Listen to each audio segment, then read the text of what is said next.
Students, आज के topic में हम पढ़ेंगे एंडोप्लाज्मिक रेटिकुलम के बारे में। एंडोप्लाज्मिक रेटिकुलम क्या है? ये भी ऑर्गेनेली है जो सेल के अंदर प्रेजेंट होता है और ये इंटरकनेक्टेड चैनल्स होते हैं जो कि सेल मेम्ब्रेन और इसके अलावा जो न्यूक्लियर मेम्ब्रेन होते हैं उसके दरमियान में होते हैं। दो तरह के एंडोप्लाज्मिक रेटिकुलम होते हैं, एक को जो है वो रफ एंडोप्लाज्मिक रेटिकुलम बोलते हैं, दूसरे को स्मूथ एंडोप्लाज्मिक रेटिकुलम बोलते हैं। तो जो रफ एंडोप्लाज्मिक रेटिकुलम है, इसका नेम इस चीज़ को रिप्रेजेंट कर रहा है कि इसकी जो आउटर अपीयरेंस होती है वो रफ़ होती है, क्योंकि इसमें बहुत ज़्यादा राइबोसोम्स जो हैं वो प्रेजेंट होते हैं जो कि इसके ऊपर अटैच होते हैं, और राइबोसोम्स की मौजूदगी की वजह से इसको रफ एंडोप्लाज्मिक रेटिकुलम कहते हैं। जो रफ एंडोप्लाज्मिक रेटिकुलम होते हैं ये प्रोटीन की सेंसिस में काम आते हैं, प्रोटीन की तैयारी में काम आते हैं। जो स्मूथ एंडोप्लाज्मिक रेटिकुलम होते हैं इनमें जो राइबोसोम्स हैं वो प्रेजेंट नहीं होते, इनमें राइबोसोम्स जो हैं वो एब्सेंट होते हैं। स्मूथ एंडोप्लाज्मिक रेटिकुलम का काम क्या है कि ये लिपिड की मेटाबॉलिज्म में, लिपिड्स की तैयारी में काम आते हैं। इसके अलावा ये ट्रांसपोर्ट करते हैं मटेरियल को सेल के एक पार्ट से दूसरे पार्ट में। इसके अलावा जो भी सेल के अंदर हार्मफुल केमिकल्स, मतलब नुकसानदेह मादे जो है वो अगर एंटर हो जाते हैं सेल के अंदर, तो ये उसको डिटॉक्सिफाई करते हैं, मतलब ये कि उसके जो हार्मफुल इफ़ेक्ट्स हैं उसको किल करते हैं। यहाँ पे डायग्राम में रफ एंडोप्लाज्मिक रेटिकुलम जो है वो शो हो रहा है।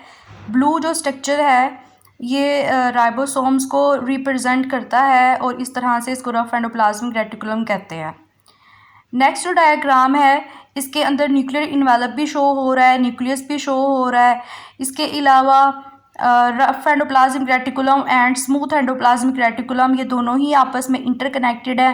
जो रफ एंडोप्लाज्मिक रेटिकुलम है ये रेड कलर में नज़र आ रहा है, जबकि जो स्मूथ एंडोप्लाज्मिक रेटिकुलम है ये येलो कलर में नज़र आ रहा है।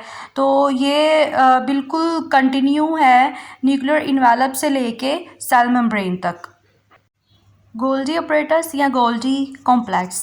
जो गोल्जी अपरेटस है ये एक फिजिशियन था, इटालियन फिजिशियन कमीलो गोल्जी। इसने डिस्कवर किया था और इसने ये कहा था कि जो गोल्जी अपरेटस है उसके अंदर थैलियाँ प्रेजेंट होती हैं, फ्लैट होती हैं जो कि ये थैलियाँ, और ये एक दूसरे के ऊपर जो है वो स्टैक हुई होती हैं, एक दूसरे के ऊपर जो है वो पड़ी हुई होती हैं, और इन थैलियों को उसने सिस्टरनाए का नाम दिया।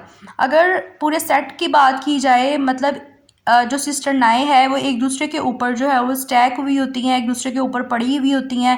तो ये जो थैलियाँ जो एक दूसरे के ऊपर पड़ी हुई हैं इनको हम कलेक्टिवली या इनके सेट को कलेक्टिवली जो है वो गोल्जी कॉम्प्लेक्स या गोल्जी ऑपरेटस बोलेंगे। जो गोल्जी कॉम्प्लेक्स है ये प्लांट्स में भी प्रेजेंट होता है और इसके अलावा एनिमल के अंदर भी प्रेजेंट होता है।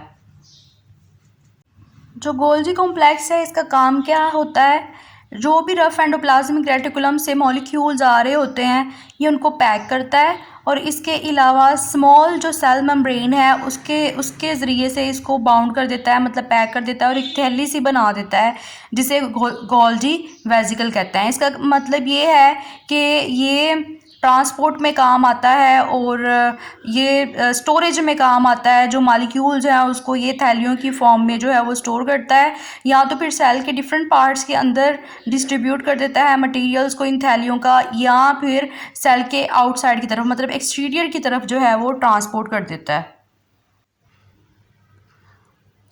डीडव ने नोबेल प्राइज़ विन किया था 1974 में फिजियोलॉजी में, और इसके अलावा मेडिसिन में, और इसके अलावा इसने गोल्जी कॉम्प्लेक्स पे तो काम किया ही था। यहाँ पे डायग्राम में अगर गोल्जी कॉम्प्लेक्स के फंक्शन की बात की जाए तो जो वेसिकल्स होते हैं रफ एंडोप्लाज्मिक रेटिकुलम से वो सिस्टरनाए में जाते हैं। सिस्टरनाए क्या हैं? ये स्टैक्स हैं या थैलियाँ हैं जो कि एक दूसरे के ऊपर जो है वो पड़ी हुई है। इसके बाद जो है प्रोडक्ट निकलता है सिक्रीशन के लिए, और ये जो सिक्रीशन का प्रोडक्ट है वो या तो इंटरनल यूज़ के लिए होगा या जो एक्सटीरियर है वहाँ पे ये सिक्रीट हो जाएगा। एक्सटीरियर का क्या मतलब है? एक्सटीरियर का मतलब ये है कि प्लाज्मा मेम्ब्रेन से बाहर जो है जो प्रोडक्ट है सिक्रीशन का वो सिक्रीट हो जाएगा, ताकि बाकी सेल से बाहर के जितने फंक्शंस हैं उन फंक्शंस को परफॉर्म किया जाए। तो इसका मतलब है कि जो गोल्जी कॉम्प्लेक्स है वो पैकेजिंग में मदद देता है, जो भी मटेरियल आता है रफ एंडोप्लाज्मिक रेटिकुलम से।